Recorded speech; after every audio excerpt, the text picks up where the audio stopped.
الحمد لله رب العالمين والعاقبة للمتقين والصلاة والسلام على سيد الأنبياء والمرسلين وعلى آله وصحبه أجمعين.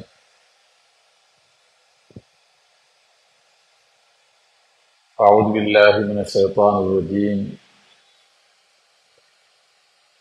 وَلِكُلٍّ جَعَلْنَا مَنْسَكًا لِيَذْكُرُوا اسْمَ اللَّهِ عَلَى مَا رَزَقَهُم مِّن بَهِيمَةِ الْأَنْعَامِ فَإِلَٰهُكُمْ إِلَٰهٌ وَاحِدٌ فَلَهُ أَسْلِمُوا وَبَشِّرِ الْمُخْبِتِينَ.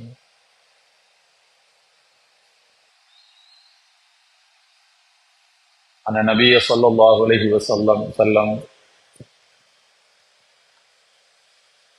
ضحى بكبشين أملحين أقرنين وذبح بيده وسمى وكبر. صدق الله العلي العظيم وصدق رسوله النبي الكريم. கண்ணியத்திற்குரிய பெரியோர்களே, அருமை சகோதரர்களே,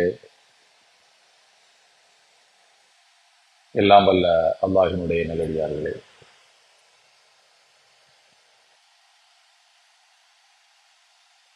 புனிதம் நிறைந்த துல்ஹஜ் மாதம் நம்மை நெருங்கிவிட்டது. இன்ஷா அல்லாஹ் இன்று மாலை துல்ஹஜ் மாதம் பிறக்கக்கூடும். அல்லாஹு தஆலா தியாகத்தையும் இறுதி கடமையையும் தியாகச் செம்மல் இப்ராஹிம் நபி அவர்களையும் அவருடைய குடும்பத்தினரின் தியாகங்களையும் நினைவூட்டுகின்ற இந்த மாதத்தில் தன்னுடைய கோடான கோடி அடியார்களுக்கு அவன் இறக்கி வைக்கக்கூடிய எல்லா பாக்கியங்களையும் எல்லா அருள்களையும் நமக்கும் தந்தருள்வானாக. துல்ஹஜ் மாதம் என்பது உலக முஸ்லிம்களுடைய தியாகத்தை மட்டுமல்ல, சகோதரத்துவத்தையும் நினைவூட்டுகின்ற மாதம். இந்த மாதத்தில் தான் மொழி உணர்வுகளையும் இன உணர்வுகளையும் கடந்து லட்சோப லட்சம் ஹாஜிகள் வெள்ளுடை தரித்து தங்களுடைய செல்வாக்கு, பணம், செல்வம் இவை அனைத்தையும் துறந்து மறந்து அல்லாஹ்வுக்கு முன்னால் நான் ஒரு அடிமை, என்னுடைய அடிமைத்தனத்தை நீ ஏற்றுக்கொள், நீ என்னை விரட்டிவிட்டால் இறைவா நான் எங்கு செல்வேன், இந்த லட்சக்கணக்கான அடிமைகளின் கூட்டத்தில் என்னை ஒரு அடியானாக நீ ஏற்றுக்கொள் என்று அல்லாஹ்விடத்திலே மன்றாடுவதற்காக ஷாயிருல்லா எனப்படுகின்ற அல்லாஹுவின் சின்னங்களிலே மினா, அரஃபா, முஸ்தலிஃபாவிலே ஒன்று கூடுகின்ற நாட்களை தாங்கி நிற்கக்கூடிய மாதம் இந்த துல்ஹஜ் மாதம். இந்த மாதத்தில் தான் உலக முஸ்லிம்கள் இறைவனுக்காக பலிப்பிராணியை அறுத்து பலியிட்டு தங்களுடைய நன்றி கடனை தெரிவிக்கக்கூடிய மாதம். எனவே இது பல முக்கியமான ஈமானிய உணர்வுகளை நமக்கு நினைவூட்டுகின்ற மாதமாக இருக்கின்றது. உலக முஸ்லிம்கள் அனைவரும் ஒரு தாய் வயிற்று பிள்ளைகளைப் போல, உடன்பிறந்த சகோதரர்களைப் போல, சீப்பின் பற்களைப் போல சமமானவர்கள் என்பது இஸ்லாத்தின் பிரகடனம். ஓர் உடலின் உறுப்புகளைப் போல உடலின் ஒரு பகுதியிலே காயம் ஏற்பட்டால் மறுபகுதியிலே அதன் வேதனை வெளிப்படும் என்கிற அளவுக்கு உதாரணம் நபிகள் நாயகம் ஸல்லல்லாஹு அலைஹி வஸல்லம் அவர்கள் சொல்லியிருக்கிறார்கள் என்றால், இதைவிட ஒரு சிறந்த உதாரணத்தை யாரும் சொல்ல முடியாது. எனவே உலகத்தில் எந்த பகுதியில் முஸ்லிம்கள் துன்புறுத்தப்பட்டாலும் இதர பகுதிகளிலே வாழுகின்ற முஸ்லிம்கள் அவர்களுக்கு உதவி செய்யவும், குறைந்தபட்சம் அவர்களுக்காக துவா செய்யவும் வேண்டும் என்கின்ற அந்த உணர்வை மீண்டும் மீண்டும் நமக்கு இஸ்லாம் வலியுறுத்தி கொண்டே இருக்கிறது. அதை வலியுறுத்தக்கூடிய மாதங்களில் ஒன்று துல்ஹஜ் மாதம். பாலஸ்தீனத்திலே வாழுகின்ற முஸ்லிம்களுக்காக நாம் இங்கே துவா செய்கிறோம் என்றால், இந்தியாவிலே வாழுகின்ற முஸ்லிம்களுக்காக உலகமெங்கும் வாழுகின்ற மற்ற நாடுகளிலே வாழுகின்ற முஸ்லிம்கள் துவா செய்கிறார்கள் என்றால், இந்த சகோதரத்துவம் தான் இஸ்லாம் நமக்கு கற்றுத்தந்த சகோதரத்துவம். இந்த சகோதரத்துவத்துக்கு இடையூறாக எது வந்தாலும் அந்த இடையூறுகளை அகற்றிவிட்டு இந்த சகோதரத்துவத்தை நாம் பேண வேண்டும் என்று ஹஜ் வணக்கம் நமக்கு நினைவூட்டி கொண்டே இருக்கின்றது. அரபு மொழியிலே ஆட்சி, அதிகாரம் என்பதற்கு தௌலத் என்ற ஒரு சொல்லும் பயன்படுவதுண்டு. 2-3 சொற்கள் இருக்கின்றன. அவற்றுள் ஒன்று தௌலத் என்பது. தௌலத் என்றால் ஆட்சி, அதிகாரம் என்று பொருள். இந்த தௌலத் என்கின்ற இந்த வார்த்தை நமக்கு உணர்த்துகின்ற ஒரு அர்த்தம், ஒரு பொருள் என்னவென்றால், தௌலத் என்றால் சுற்றி வருதல் என்று பொருள். அருள்மறையாம் திருக்குரானில் அல்லாஹ் செல்வங்களை பற்றி சொல்லும் போது, கைலா யகூன தௌலத்தம் பைனல் அக்னியாயி மின்கும், செல்வம் என்பது செல்வந்தர்களுக்கு இடையிலே மட்டும் சுற்றி வரக்கூடாது என்பதற்காக வேண்டியே நான் அதை நடைமுறைப்படுத்தினேன் என்று தர்மத்தை பற்றியும் செல்வங்களை பங்கீடு செய்வதை பற்றியும் அல்லாஹ் சொல்கின்றான்.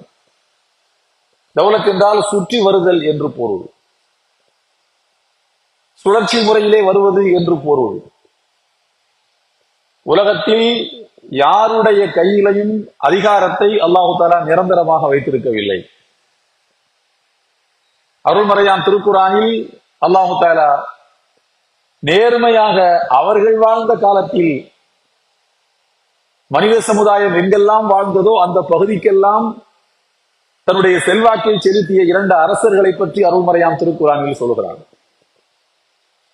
அவர்கள் வாழ்ந்த காலத்தில் எது உலகமோ அந்த உலகம் முழுக்க இவர்களின் செல்வாக்கு நிலை பெற்றிருந்தது.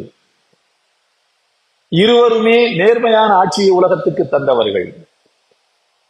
அவர்களுக்கு பதவியும் பட்டமும் பரிசும் தேடி வந்த போது, ஹாதா மின் ஃபதுலி ரப்பி, இது என் இறைவன் எனக்கு தந்த பாக்கியம் என்று சொன்னார்கள் அந்த 2 அரசர்களும். ஒருவர் சுலைமான் நபி, இன்னொருவர் சூரத்துல் கஹ்ஃபில் அல்லாஹ் சொல்லி காட்டுகின்ற துல்கர்னைன் என்கின்ற ஒரு ஒழுக்கமான நேர்மையான அரசர்.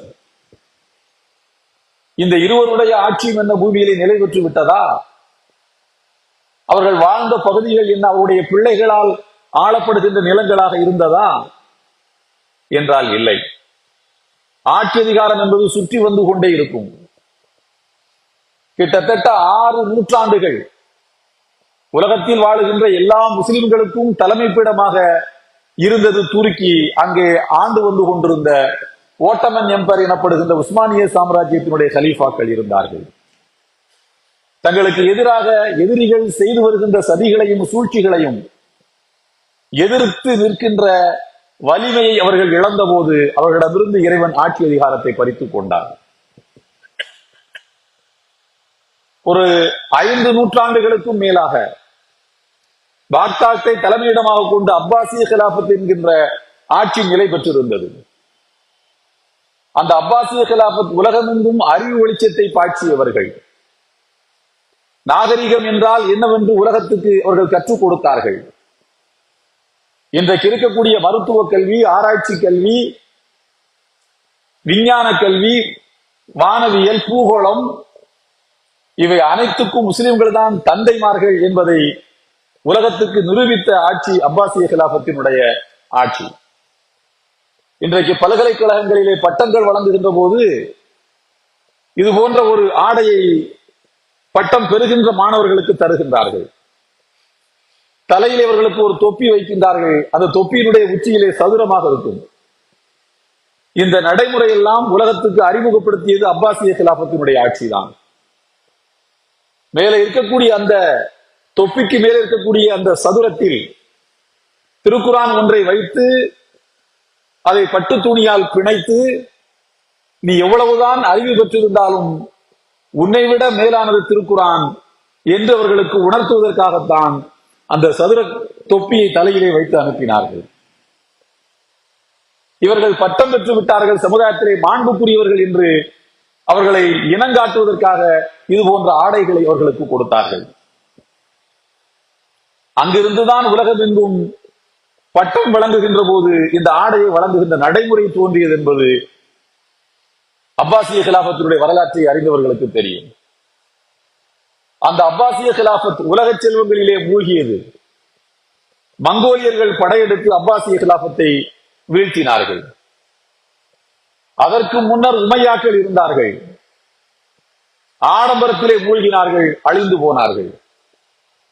ஆனால் இஸ்லாமிய ஆட்சி உலகத்தில் சுமார் 1300 ஆண்டு காலமாக உலகத்தின் ஏதோ ஒரு பகுதியிலே இஸ்லாமிய கிலாபத் என்பது இருந்து வந்து கொண்டே இருந்தது. கடந்த 100 ஆண்டு காலமாகத்தான் உலகத்தில் எங்கும் கிலாபத் இல்லை. 1924 வரைக்கும் உலகத்திலே கலீஃபாக்கள் இருந்தார்கள். அப்படி அந்த கலீஃபாக்களின் வரிசையிலே நீங்கள் எங்கு பார்த்தாலும் சரிதான். உலக புகழ் பெற்ற வரலாற்று ஆய்வாளர் மௌலானா அபுல் ஹசன் அலி நதுவி ரஹ்மத்துல்லாஹி அவர்கள் ஒரு பெரிய உண்மையை தன்னுடைய நூலிலே சொல்கின்றார். உலகத்தில் முஸ்லிம்கள் கொடிகட்டி பறந்த காலகட்டம் எல்லாம் உண்டு. அவர்கள் படைபலத்திலே அவர்களை மிஞ்ச ஆள் இல்லை என்கிற காலகட்டம் இருந்தது. அறிவியல், ஆராய்ச்சியில், விஞ்ஞானத்தில் முஸ்லிம்களை வீழ்த்த யாரும் இல்லை என்று முஸ்லிம்கள் முதலிடத்திலே இருந்த காலகட்டம் என்று ஒன்று உண்டு. பணத்தில், செல்வாக்கில் ஏழை எளியவர்களை இஸ்லாமிய ஆட்சிக்கு உட்பட்ட நிலத்திலே இல்லை என்று சொல்லுகின்ற காலம் ஒன்று இருந்தது. உமையாக்களின் காலம் ஏழைகள் யாரும் இல்லாத காலம்.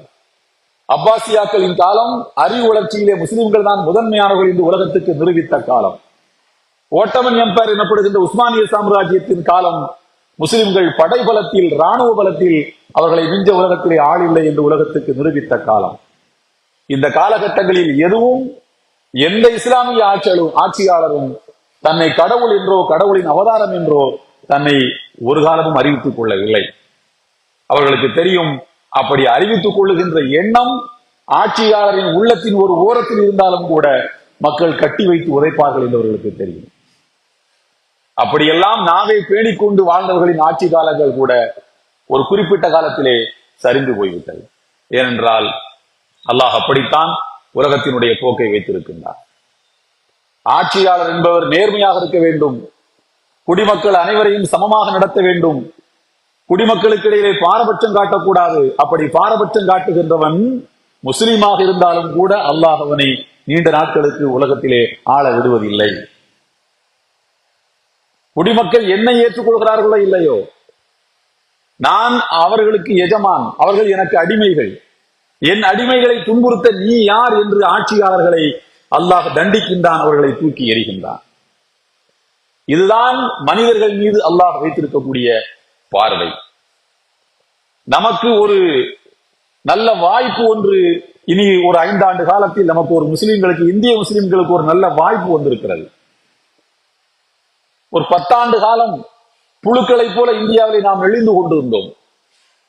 எந்த நேரத்தில் எந்த அவதூறுகளை சொல்வார்களோ, எப்போது நம் மீது என்ன பழிகளை தூக்கி போடுவார்களோ, ஊடகங்கள் எல்லாம் அவர்களுடைய கையிலே இருக்கின்றன, என்ன வேண்டுமானாலும் செய்யக்கூடும் என்கின்ற அச்சத்திலே நாம் வாழ்ந்து கொண்டிருந்த காலகட்டத்தில் நம் மீது பல பொய்களை சொன்னார்கள்.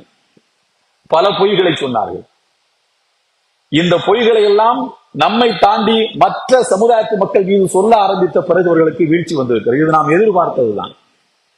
பொய்களை சொல்லி சுகம் கண்டவன் பொய்களை சொல்லிக் கொண்டேதான் போவான். பொய்யை சொல்லி ஒரு சமுதாயத்தை வீழ்த்தி விட்டோம், பிறகு இன்னொரு பொய்யை சொல்லி இன்னொரு சமுதாயத்தை வீழ்த்துவோம் என்று அவன் பொய்களை சொல்லிக் கொண்டேதான் போவான். நம் மீது அவர்கள் சொன்ன பொய்கள் இதர சமுதாயத்து மக்களால் நம்பப்பட்டன. எல்லோரும் நம்பினார்கள். முஸ்லிம்கள் என்றாலே குண்டு வைக்கக்கூடியவர்கள், முஸ்லிம்கள் என்றாலே இந்த நாட்டுக்கு ஆபத்தானவர்கள். இந்த கருத்துக்கள் எல்லாம் எங்கிருந்து வந்தன என்று கேட்டால், இந்த கருத்துக்களின் மூலத்தந்தைகளாக இருப்பவர்கள் வெள்ளைக்காரர்கள் தான். 1887 சிப்பாய் கழகம் நடைபெற்ற நேரத்தில் முஸ்லிம்கள் இஸ்லாத்தை எதிர்க்கின்ற எந்த ஆட்சிக்கும் அவர்கள் உளப்பூர்வமாக கட்டுப்பட்டிருக்க மாட்டார்கள் என்று எழுதி வைத்து போனவன் வெள்ளைக்காரன். அதன் பிறகுதான் இவர்கள் வாழுகின்ற பூமிக்கு விசுவாசமாக இருக்க மாட்டார்கள் என்கிற கருத்தை இங்க இருக்கக்கூடிய RSS போன்ற இயக்கங்கள் எல்லாம் சொல்ல ஆரம்பித்தன. பிறகு அவர்களே குண்டுகளை வைத்து பழிகளை முஸ்லிம்கள் மீது போட்டார்கள். நீதித்துறையை கூட ஏமாற்றி முஸ்லிம்களுக்கு தண்டனைகளை வாங்கி கொடுத்தார்கள். While judiciary also failed, நீதித்துறையும் எப்படி தோற்றது என்று புத்தகங்களே வந்திருக்கின்றன. நீதித்துறையை எப்படி இவர்கள் ஏமாற்றினார்கள், நீதிமன்றத்தை எப்படி ஏமாற்றினார்கள், நீதிபதிகளை எப்படி ஏமாற்றினார்கள், எவிடன்ஸ் வேல்யூ இல்லாத, சான்றுகளுக்கான எந்த தரமும் இல்லாதவற்றை எல்லாம் சான்றுகளாக ஆதாரங்களாக கொண்டு போய் காட்டி முஸ்லிம்களுக்கு எப்படி இவர்கள் தூக்கு தண்டனைகளை வாங்கி கொடுத்தார்கள் என்றெல்லாம் புத்தகங்கள் வந்திருக்கின்றன. மும்பையில் தாஜ் ஹோட்டலில் நடந்த அந்த தாக்குதலின் போது அஜ்மல் கசாப் என்பவனை தூக்கிலே போட்டார்கள். குற்றம் நடைபெற்ற போது அவன் பருவ வயதை அடைந்தவன் அல்ல, 17 வயசு என்னவோதான் அவனுக்கு. குற்றம் நடக்கும் போது, குற்றம் செய்யும் போது அவனுக்கு 17 வயது.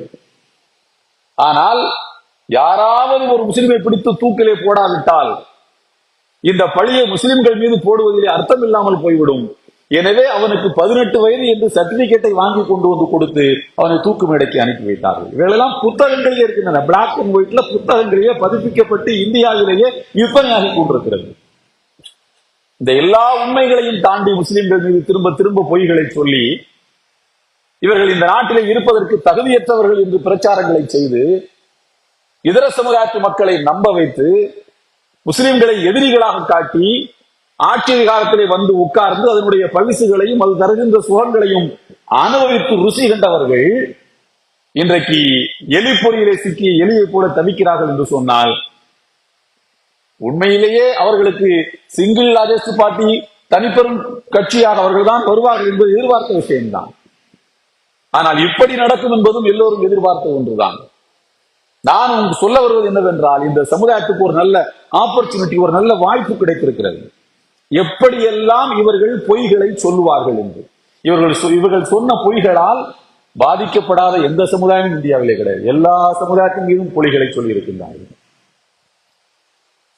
முஸ்லிம்களினுடைய வீடுகளை மட்டுமா புல்டோசர்களை வைத்து தகர்த்தார்கள்? இல்லை.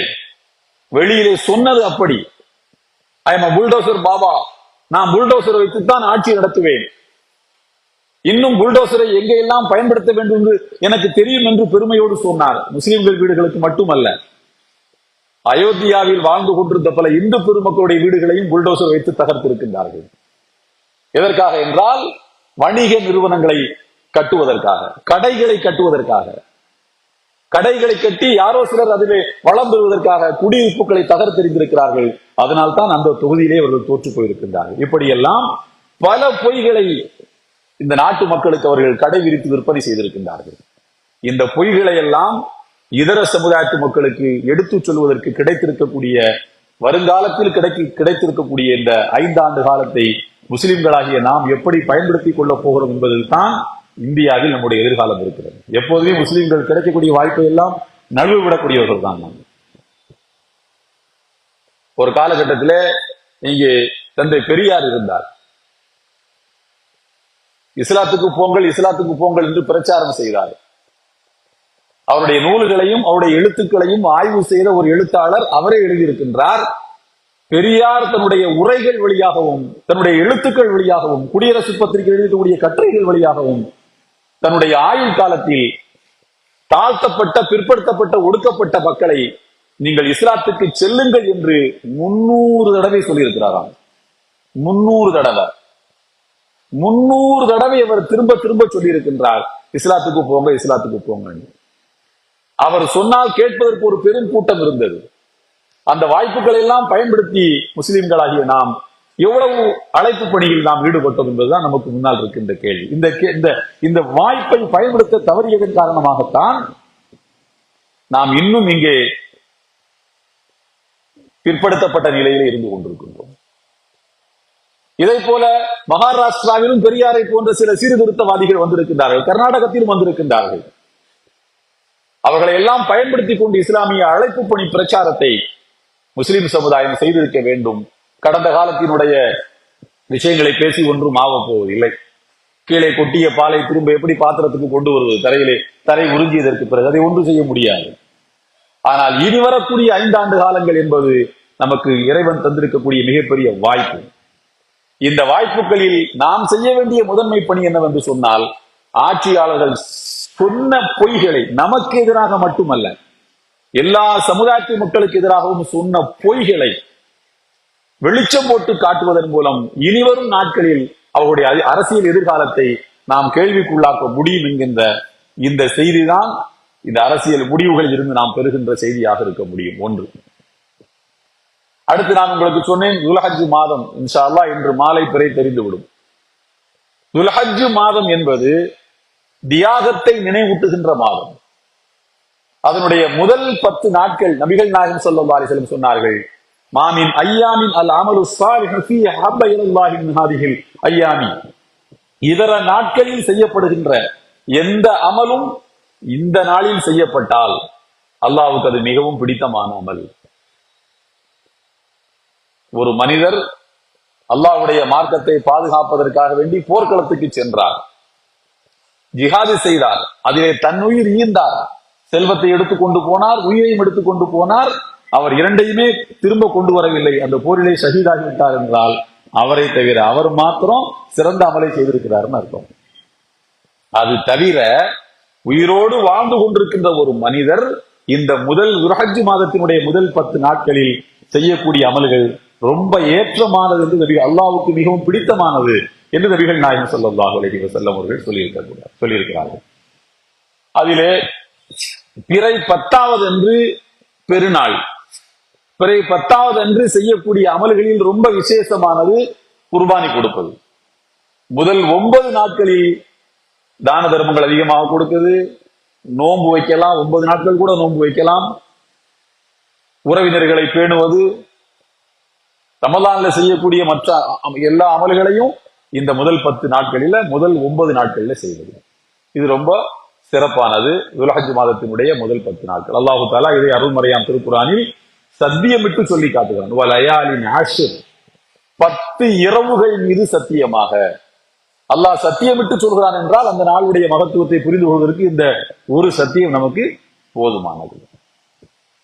இது துல்ஹஜ் மாதத்தை நாம் கண்ணியப்படுத்தக்கூடிய வழிமுறைகளில் ஒன்று. அதற்கடுத்தபடியாக துல்ஹஜ் மாதத்தினுடைய 10வது நாள் பெருநாள் அன்னைக்கு ஒரு மனிதன் செய்யக்கூடிய அமல்களில் மிக உன்னதமானது குர்பானி கொடுப்பது.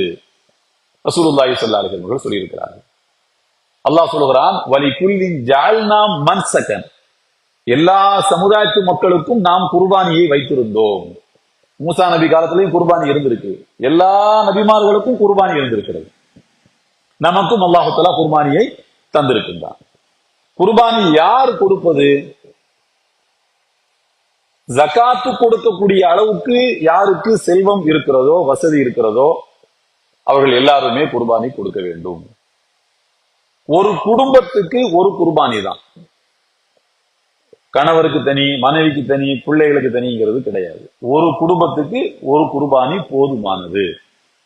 ரசூலுல்லாஹி ஸல்லல்லாஹு அலைஹி வஸல்லம் 2 ஆடு கொடுத்திருக்கிறார்கள். உமர் ரலியல்லாஹு அன்ஹு அவர்களும் ஹஜ்ரத் அபூபக்கர் சித்திக் ரலியல்லாஹு அன்ஹு அவர்களும் 1 ஆடு தான் கொடுப்பார்கள். இப்போ குடும்பத்துக்கு நீங்க தனியா இன்னொன்னு கொடுக்கலாமே என்று கேட்கும் போது கொடுக்கலாம். அல்லாஹ் அந்த வசதி வாய்ப்பை எங்களுக்கு தந்திருக்கின்றான், ஆனாலும் நாங்க கொடுக்க மாட்டோம். ஏன் கொடுக்க மாட்டோம் என்றால், நாங்கள் செய்வதை பார்த்துவிட்டு இது கடமை என்று மக்கள் புரிந்து கொள்ளக்கூடாது. நாங்க யாரு? அபூபக்கர் சித்திக் ரலியல்லாஹு அன்ஹு கலீஃபா, அவங்க ஆட்சியில் இருக்கும்போது. உமர் ரலியல்லாஹு அன்ஹு கலீஃபா. ரெண்டு பேருமே சொல்கிறார்கள், நாங்க செய்யறதை பார்த்துட்டு மக்கள் இதை கடமை என்று புரிந்து கொள்ளக்கூடாது. அதனால எங்க குடும்பத்துக்கு என் சார்பா, எங்க குடும்பத்து சார்பா நாங்க ஒரு ஆடு கொடுப்போம் என்று ஹஜ்ரத் அபூபக்கர் சித்திக், உமர் ரலியல்லாஹு அன்ஹுமா இருவருமே சொல்வார்கள். அதே போல ஆடு எப்படி இருக்கணும்? ஏதோ சௌரியமா கிடைச்சது என்று கண்டகடி ஆட்டையும் மேய்ச்சி கொண்டு வருவது பண்ணக்கூடாது. ஆடு தோற்றத்துல கம்பீரமாக இருக்க வேண்டும். அதுக்கு கொம்பு இருக்கிறது, இன்னும் கம்பீரத்தை கூட்டக்கூடியது.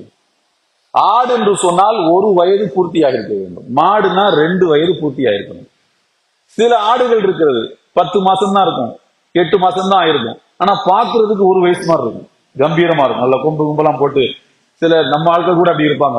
பார்த்தா உங்களுக்கு ஒரு 60 வயசு இருக்குமா அப்படின்னு கேட்பாங்க. பார்த்தா 40 தான் இருக்கும், தோற்றத்துல அப்படி இருப்பாங்க. அந்த மாதிரி ஆட்டுக்குட்டிகள் சிலது 10 மாசம் இருக்கும், 11 மாசம். ஆனா 1.5 வயசு குட்டி மாதிரி தெரியும். பார்க்கறதுக்கு கம்பீரமா இருந்தால் அது போதுமானது, அது ஒன்றும் தவறு கிடையாது. அதே நேரத்துல ஹார்மோன் இன்ஜெக்ஷன் எல்லாம் போட்டு அதை கொஞ்சம் பெருசா காட்டி அந்த மாதிரி ரொம்ப கம்பீரமா தெரியட்டுங்கிறதுக்காண்டி விலையை கூட்டி விற்கிறது, கின்னஸ்ல இடம் பெறுவதற்காக பண்றது, இந்தியாவில் இவர் தான் பெரிய ஆட்டை கொடுத்தாராம், இந்த பேருக்கும் புகழுக்கும் பந்தாவுக்கும் பண்றதெல்லாம் அறவே கூடாது மார்க்கத்தில். எப்பவுமே அல்லாஹ்வுக்கு பிடிக்காத ஒரு செயல் என்னவென்று சொன்னால், தனக்காக செய்யப்படுகின்ற ஒரு அமலில் இன்னொருவனை கொண்டு வந்து கூட்டு சேர்ப்பது. இது அல்லாஹ்வுக்கு அறவே பிடிக்காது. இயல்புலேயே நீங்க வாங்க போறீங்க, சராசரியா ஒரு ஆட்டுக்குட்டி 15,000 12,000 இருக்குது. திடீர் ஒரு ஆட்டை அவங்க கண்ணு முன்னால காட்டுறாங்க, இதை வாங்கி விடுவாங்க பாய், 30,000 ரூபாய் கொடுத்தா போதும் பாய், பார்க்க நல்லா இருக்கு. நீங்க ஒரு சந்தோஷத்துக்காக வாங்கி கொண்டு வருகிறீர்கள்னா அது பிரச்சனை இல்லை. ஆனா உள் நோக்கம் என்பது அல்லாஹ்வுடைய திருப்தியை பெறுவதாக மட்டுமே இருக்க வேண்டும். இது எதற்காக குர்பானி என்பது மார்க்கத்துல எதற்காக வந்திருக்கிறது? அல்லாஹ் ஒரு அழகான ஒரு வார்த்தை சொல்கிறான் சூரத்துல் ஹஜ்ஜில 34வது வசனம். இலாஹுக்கும் இலாஹும் வாஹித் வலிகுல்லின் ஜஅல்னா மன்சகன். எல்லா காலகட்டத்திலும் வாழ்ந்த சமுதாயத்து மக்களுக்கும் நாம் குர்பானியை தந்திருக்கின்றோம். குர்பானிங்கிற ஒரு வழிமுறையை வச்சிருக்கிறோம். எதற்காக? லியதுகுர் இஸ்மல்லாஹி அலா மா ரஸகஹும் மின் பஹீமத்தில் அன்ஆம். அவர்களுக்கு அல்லாஹ் வழங்கி இருக்கக்கூடிய கால்நடைகள் என்கின்ற அந்த செல்வங்களின் பெயரால், செல்வங்களுக்கு அல்லாஹ்வுடைய பெயரை சொல்லி நன்றி செலுத்துவதற்காக. அல்லாஹ்வுடைய பெயரை சொல்லி இதை அறுக்கணும், அல்லாஹ் இந்த ஆடு மாடு ஒட்டகங்களை எல்லாம் தந்திருக்காட்டா மனித வாழ்க்கை இப்படி இருக்காது. ஒரு காலகட்டத்தில் அவைதான் மூல சொத்துக்களாக இருந்தன, அவைதான் விவசாயத்துக்கு பயன்பட்டன. மனித நாகரிகத்தை அடுத்த கட்டத்துக்கு எடுத்துக்கொண்டு போனவைகள் கால்நடைகள் தான். எனவே மனித நாகரிகத்தினுடைய வளர்ச்சிக்கு அவை பயன்பட்டதனால் அல்லாஹ்வுடைய திருப்பெயர் சொல்வதற்காக வேண்டி, அல்லாஹ்வை கண்ணியப்படுத்துவதற்காக வேண்டி நாம இந்த குர்பானியை தந்தோம். அது இருக்கட்டும், அதை ஏன் அறுத்து ஏன் பலியிட்டு ஏழைகளுக்கு எல்லாம் கொடுக்கணும் என்று கேட்டால், அல்லாஹ் சொல்கிறான், இலாஹுக்கும் இலாஹும் வாஹித். உங்களின் இறைவன் ஓர் இறைவன், அவனுக்கு நீங்கள் கட்டுப்படுங்கள். பலஹு அஸ்லிமு, அவனுக்கு மட்டுமே கட்டுப்படுங்கள். வபஷ்ஷிரில் முஹ்பிதீன், அல்லாஹ்வுடைய கட்டளைகளுக்கு பணிந்து நடப்பவருக்கு நபியே வாழ்த்து கூறுவீராக. இதுதான் காரணம்னே சொல்றான். ஏன் குர்பானி கொடுக்குங்கிறது காரணமே இதுதான். அல்லாஹ் சொன்னால் கட்டுப்படுங்கள், கட்டுப்பட்டு பணிந்து நடப்பவருக்கு நபியே வாழ்த்து கூறுவீராக, குர்பானியை கொடுங்க போங்க. அல்லாஹ்வுடைய சொல்லுக்கு கட்டுப்பட வேண்டும் என்பதுதான் குர்பானியிலே ரொம்ப முக்கியமான ஒரு விஷயம். அதே போல குர்பானி என்பது எப்படி இருக்கணும்னா, ஆடு மாடு ஒட்டகம் இந்தியாவுல அறுத்து தேவையில்லாத ரொம்ப விலைக்கு வாங்கக்கூடாது. கிடைச்சா கூட ஒட்டகத்தை அறுக்காம இருக்கிறது தான் நல்லது. அதே போல அந்த மிருகங்களில் எந்த குறையும் இருக்கக்கூடாது. பார்த்தா பளிச்சுன்னு தெரியக்கூடிய குறைகள் இல்லாத கம்பீரமான மிருகங்களாக அவை இருக்க வேண்டும். அறுக்கக்கூடிய நேரம் என்பது பெருநாள் தொழுகை முடிந்த பிறகு அறுக்க வேண்டும். பெருநாள் தொழுகை முடிஞ்ச பிறகுதான் குர்பானியை கொடுக்க வேண்டும். குர்பானியை கொடுத்துருவோம், ஆனா உரிக்கிறதுக்கு ஆள் லேட் ஆயிடுச்சுன்னா ரொம்ப சிரமமா போயிடும். அதனால நேரம் தள்ளி தள்ளி போகுது, மகரிப் ஆயிடுச்சு, இஷா ஆயிடுச்சு, ராத்திரி அறுக்கலாமான்னா தாராளமா அறுக்கலாம். ராத்திரி அறுக்கிறது ஒன்றும் தவறு கிடையாது.